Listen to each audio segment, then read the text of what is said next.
오늘 배울 파트는 비교적으로 무난한 파트여서 아마 다들 쉽게 따라올 수 있을 겁니다. 자성체는 자기적 성질을 가진 물질이죠. 지금 이 자성체를 외부에서 자괴를 가했을 때 어떤 식으로 반응하는지를 기준으로 물질을 분류해놨어요. 먼저 강자성체는 자괴를 가하면 전자들의 자전운동이 활발해지고 한쪽 방향으로 정확하게 정렬돼서 강한 자성을 띠는 물질이에요. 자괴를 제거해도 자화 상태가 유지되는 자성체고요. 자석처럼 N극과 S극을 영구적으로 형성할 수 있기 때문에 영구자석의 재료로 사용되죠. 강자성체의 비투자율 μS는 1보다 매우 크고 자기장이 아주 잘 통한다는 뜻이에요. 강자성체 예시가 시험에 잘 나오는 것 같은데 철, 니켈, 코발트, 철, 니, 코 그냥 뭔가 이름들부터가 세 보이지 않나요? 아무튼 그 다음 상자성체. 상자성체는 자기를 가하면 전자들이 약하게 정렬되긴 하는데 정렬이 불규칙해서 자기적으로 크게 반응하지는 않아요. N극, S극 같은 영구자석 형태를 형성하지 못하니까 영구자석으로 쓸 수가 없고요. 자괴가 사라지면 원래 상태로 바로 돌아가요. 비투자율 μS는 1보다 약간 큰 정도. 공기보다는 자기장이 약간 더 잘 통한다. 상자성체 예시로는 백금, 알루미늄, 공기, 산소, 그리고 마그네슘 등이 있습니다. 역자성체는 반자성체라고도 하는데 자괴를 가하면 약간 반발이 일어나요. 잠깐 극을 형성하긴 하는데 자괴가 없어지면 바로 사라지고요. 마찬가지로 N극, S극을 영구적으로 형성하지는 못합니다. 비투자율 μS는 1보다 작아요. 진공보다 투자율이 작은 거죠. 대표적으로는 은, 구리, 비스무트가 있는데 은구, 비스라고 기억을 해두세요. 이번에는 오른쪽에 전자 배열을 보면서 자성체를 비교해 봅시다. 강자성체는 전자들이 한 방향으로 배열이 되어 있네요. 자괴가 제거된 후에도 자성이 강하게 유지됩니다. 상자성체는 자전 방향이 불규칙하게 배열되어 있어요. 자괴가 생겨도 자아가 약하고 유지가 안 돼요. 사라지면 그냥 다시 무질서해지는. 반강자성체는 바로 옆의 전자들이 서로 반대 방향으로 정렬이 되어 있네요. 전체적으로 보면 자성이 서로 상쇄되어서 약하게 남습니다. 페리자성체는 전자들이 교대로 정렬이 되긴 하는데 한쪽 방향이 더 강하게 남아서 세기가 다르죠.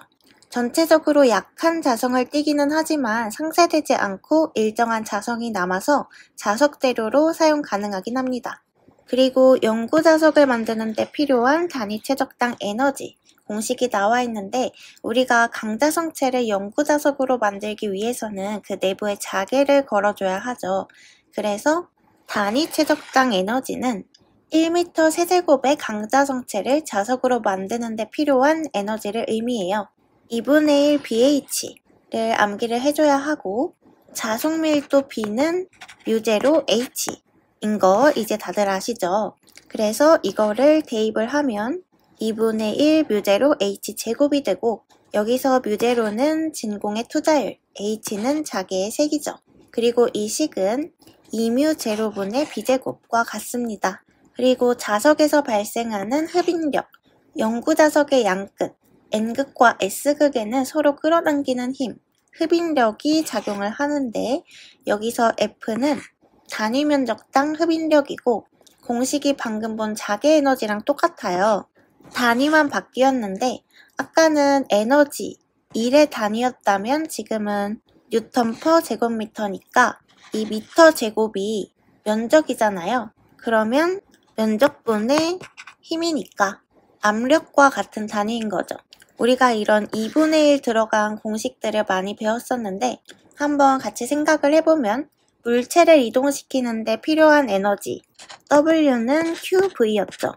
줄 그리고 물체에 저장되는 에너지가 2분의 1 QV 그리고 유전체에 저장되는 에너지 배울 때 단위 최적당 축적되는 에너지 밀도 그게 2분의 1 ED 때는 줄 퍼 세제곱미터 그리고 정전 흡인력 그것도 2분의 1 ED였죠. 얘도 단위만 달랐었고 아무쪼록 이 공식들을 모두 잘 기억을 해두시길 바랍니다. 히스테리시스 곡선입니다. 강자성체에 자개를 가하고 자석밀도 B가 어떻게 변하는지 BH 평면에 그린 곡선을 히스테리시스 곡선이라고 하는데, 그래서 가로축은 자개를 얼마나 세게 가했는지, 그리고 세로축은 그 결과 자석밀도가 얼마나 생겼는지를 보여줘요.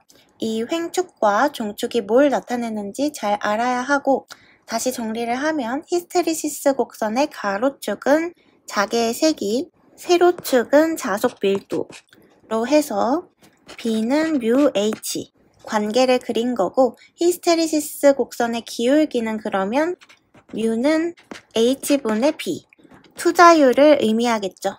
그리고 이 곡선의 의미를 좀 알아야 하는데, 잔류자기 BR은 자개를 완전히 제거해도 강자성체 내부에 남아있는 자석 밀도고요.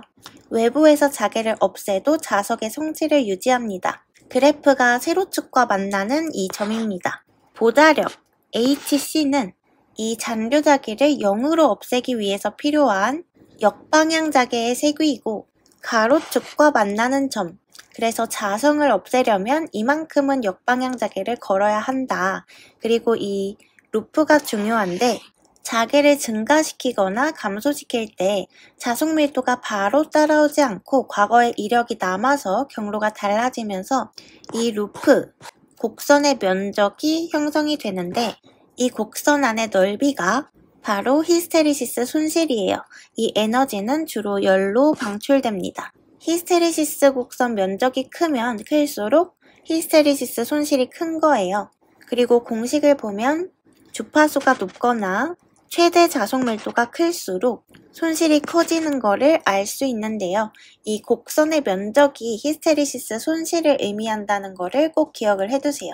그리고 자속이 변화하면 자성체 내부에 기전력이 생성되고, 생성된 기전력에 의해서 와전류가 흐르게 되는데, 이때 와전류에 의해 발생한 손실을 와류손이라고 합니다. 주파수가 높을수록 철심이 두꺼울수록 손실이 커지기 때문에, 그래서 철심을 얇게 적층하는 거예요. 와전류는 이 제곱들에 비례한다는 거, 이것도 기억을 해둡시다. 자성체가 자개에 놓이면 내부에서 자석처럼 변하는 현상이 일어나죠. 이때 자성체가 얼마나 자석처럼 되었는지를 수치로 나타낸 게 자화의 세기. 그러니까 자석이 아닌 물체가 자석 근처로 가면 자기 성질을 띠게 되는데, 그 강도를 나타낸 값이다. 자화의 세기 기호는 J를 쓰고 단위는 웨버/미터 제곱이나 암페어/미터를 씁니다. 하나의 면적 S에 자하 M이 균일하게 펴져 있으면 J는 S분의 M, 그리고 최적 V에 자기 쌍극자 모멘트 M이 단위 최적으로 들어가 있으면 V분의 M. 그래서 자화의 세기가 단위 최적당 자기 모멘트라는 것도 기억을 해두세요. 자성체가 자화될 때 전체 자석 밀도 B는 뮤제로 H 플러스 J로 나타낼 수 있는데, 뮤제로는 진공의 투자율, H는 외부 자기장, J는 자화로 인한 내부 자기장. 그래서 전체 자석은 외부에서 주어진 것과 내부에서 생긴 것, J의 합이죠. 이 공식을 J 기준으로 다시 써보면 J는 B-뮤제로 H인데, 자성체 내부에서는 B는 뮤제로 뮤S H니까 대입을 하면 이렇게 되는 거고, 뮤제로로 묶어서 쓰면 뮤제로 뮤S-1 H, 여기서 뮤제로 뮤S-1 이거를 자화율이라고 해요. 이렇게 카이 기호를 사용하고, 자화율은 자성체가 자화를 얼마나 잘 하느냐를 나타내는 수치여서, 이 자화율이 크면 같은 작에 H를 가했을 때 더 쉽게 자화됩니다. 그러면 이제 자화의 세기를 봤으니까 자성체 내부에서 자화에 반대되는 방향으로 생기는 힘, 감자력을 봅시다. 어떤 자성체를 외부 자기장 H0 안에 두면 자성체 내부에는 그 반대 방향으로 감자력이 생겨서 실제 작의 H가 감소합니다. 실제 내부 작의 H는 H0-H'로 나타내고 H의 크기만큼 줄어들게 되는 건데 감자력은 μ0 n J로 구할 수 있어요. 여기서 n은 감자율이고 0 이상 1 이하입니다. 자성체 모양에 따라 달라지는 상수예요. 그리고 J는 카이 H니까 이 식을 정리하다 보면 이 공식이 나오는데 여기서는 이 공식을 좀 암기를 해두세요. 뭔가 공식이 어려워 보이지만 μ0 μs-1 이거는 자화율이잖아요. 이거는 비자화율이고 식이 복잡해 보인다면 이렇게 카이로 암기를 하고 시험에 나오면 대입해서 풀면 되겠죠. 자성체의 경계면 조건입니다. 여기서 경계면은 서로 다른 두 자성체가 만나는 경계부이겠죠. 그래서 조건을 보면 자개의 접선 성분, 경계면의 수평한 방향의 자개는 연속입니다. 경계면 양쪽에서 접선 성분이 같아야 한다는 뜻이에요. 일반적으로 H1 sin 세타1은 H2 sin 세타2 여기서 H1, H2는 각각의 자성체에서의 자개 색이고 세타1, 세타2는 각각 경계면과 이루는 각이 되고요. 자속밀도 B의 수직, 법선 성분은 경계면에서 연속입니다. 위에서 아래로 뚫고 나가는 힘은 변하지 않아요. B1 코사인 세타1은 B2 코사인 세타2 자기장이 경계면을 수직으로 통과할 때 들어가는 것과 나오는 것이 같아야 한다는 원리입니다. 그리고 접선 성분의 자속 밀도는 불연속이고 법선 성분의 자개는 불연속이라는 것도 기억을 해두세요. 이거는 물질의 투자율이 달라서 생기는 현상이에요. 투자율의 관계도 보면 투자율이 큰 쪽이 각도가 크고 투자율이 클수록 자속 밀도는 커지고 자개는 작아지는 관계가 있습니다.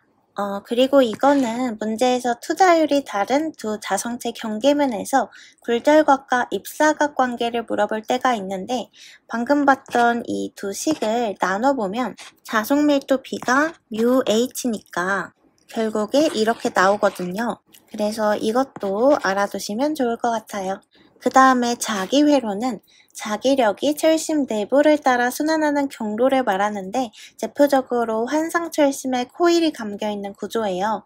자기회로를 구성하는 요소는 자속, 철심 내부를 흐르는 자기력선의 총량을 나타냅니다. 그래서 기자력을 자기저항으로 나누면 자속이 구해지는데 전기회로에서 I는 R분의 V랑 구조가 비슷하죠. 그러면 기자력은 뭐냐면 자기회로에서 자속을 흐르게 만드는 힘이에요. 전기회로에서 전압이 전류를 만들듯이 자기회로에서는 기자력이 자속을 만들어냅니다. 여기서 N은 코일에 감은 수, I는 흐르는 전류, 단위는 AT 이렇게 적혀져 있는데 암페어 턴이에요. 전류 곱하기 감은 수. 마지막으로 자기저항은 자기력선, 자속의 흐름을 방해하는 정도를 나타내는 값입니다. 전기회로의 저항처럼 자기회로에서도 자속의 흐름을 방해하는 성질이 있어요. 자기저항은 자속이 지나가는 거리, 투자율, 단면적에 따라서 달라집니다. 길이가 길수록 자기저항이 커지고 투자율이랑 단면적이 클수록 자기저항이 작아져요. 전기회로와 자기회로의 대응 관계를 정리해 봅시다.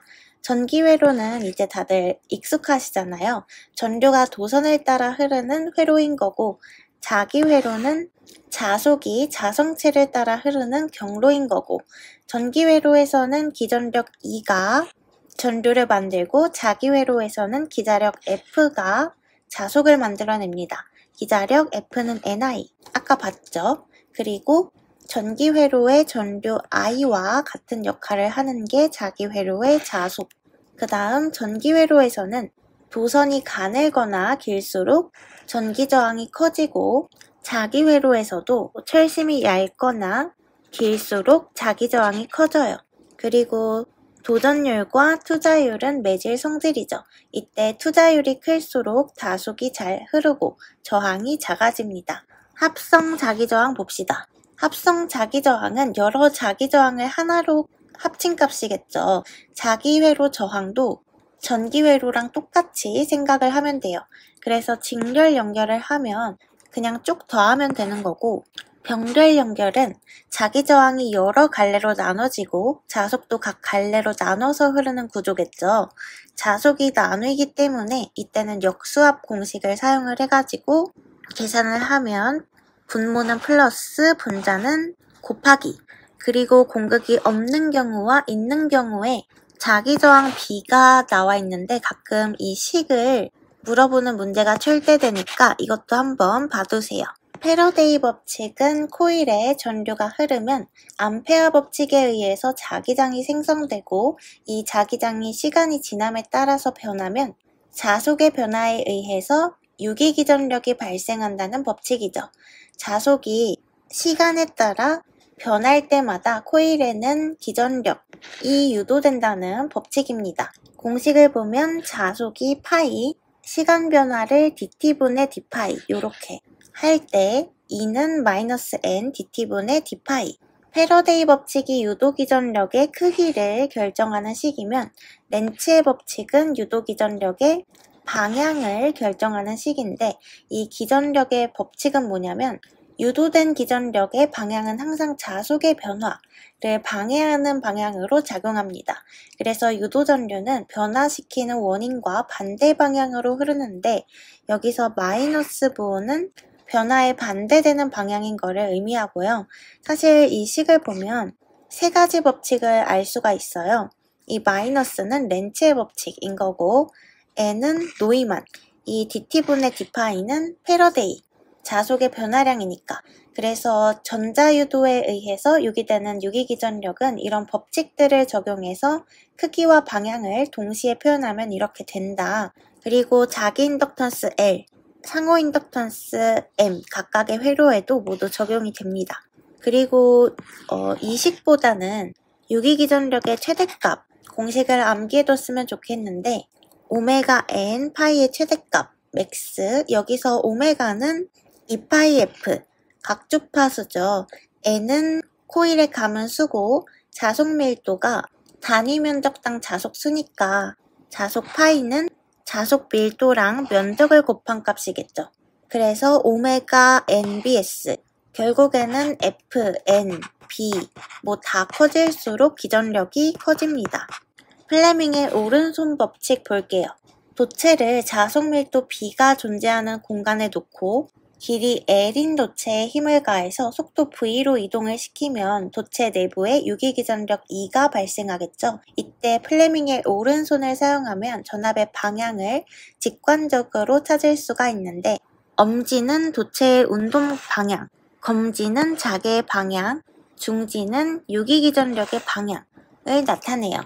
이때 세 손가락이 서로 직각이 되게 펴야 되거든요. 한번 펴보시고 각 손가락이 가리키는 방향이 각각 속도, 자개, 기전력이 되는 거죠. 유기기전력 계산 공식은 VBL 사인 세타.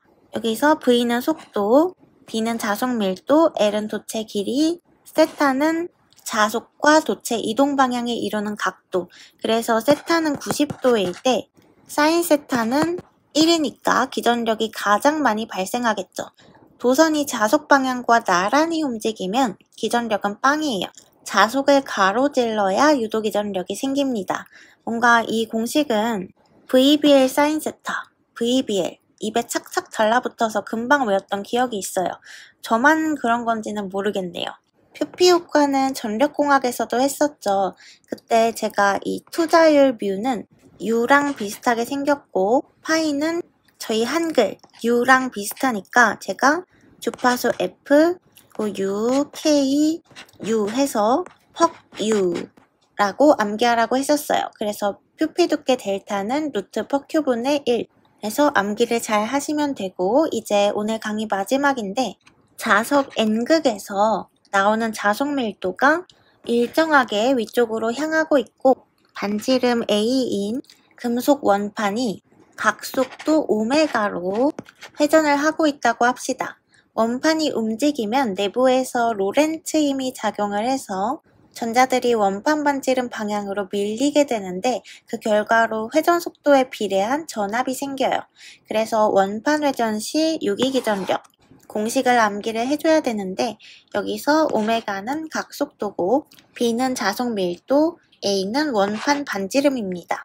원판이 빠르게 돌수록 오메가가 클수록 그리고 자속 밀도 B가 클수록 원판 반지름 A가 클수록 유기기전력이 증가해요. 반지름 A의 제곱에 비례하고 2로 나눠진다는 거 이것도 기억을 하시고 유기된 전압이 회로로 연결된 저항 R에 흐르면 오메 법칙으로 전류는 R분의 2 해서 2R분의 오메가 BA 제곱으로 계산을 할 수가 있습니다. 그냥 이 위에 유기기전력 식을 저항 R로 나눈 값이죠. 그래서 오늘 강의는 여기까지입니다.